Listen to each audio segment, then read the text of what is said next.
அன்பு நேயர்களுக்கு வணக்கம். இன்றைய முக்கிய செய்திகளை பார்ப்போம்.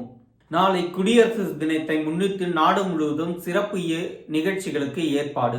குடியரசு தினத்தை முன்னிட்டு ஜம்மு காஷ்மீர் எல்லையில் இந்திய ராணுவம் தீவிர ரோந்து. டெல்லியில் குடியரசு தின விழாவில் கலந்து கொள்ள உள்ள NSS NCC மாணவர்களுடன் பிரதமர் மோடி கலந்துரையாடல். ஈரோடு கிழக்கு தேர்தலில் போட்டியிடும் நாம் தமிழர் கட்சி வேட்பாளரை ஆதரித்து சீமான் பிரச்சாரம். எல்லோரும் விலகி சென்றால் அரசியல் சாக்கடையை சுத்தம் செய்வது யார் என்று கேள்வி. நாடாளுமன்றத்தில் February 1 மத்திய பொது பட்ஜெட் தாக்கல். இதனையடுத்து தயாரிக்கும் பணியில் மத்திய நிதி அமைச்சக அதிகாரிகள் தீவிரம். மகா கும்பமேளாவில் நீராடியவர்களின் எண்ணிக்கை 10,80,00,000 தாண்டியது.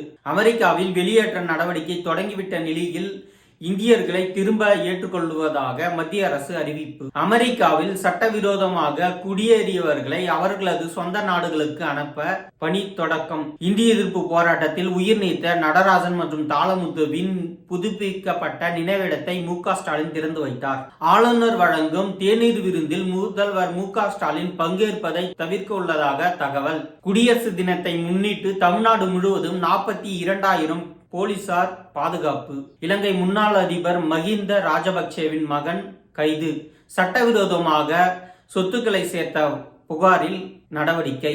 பிரான்ஸ் நாட்டில் நடைபெற உள்ள மாநாட்டில் பிரதமர் மோடி பங்கேற்பு. 10 மற்றும் 11 நடைபெறும் இந்த மாநாட்டில் பிரான்ஸ் அதிபர் இமானுவேல் மேக்ரானின் அழைப்பை ஏற்று பங்கேற்பு உள்ளதாக தகவல்.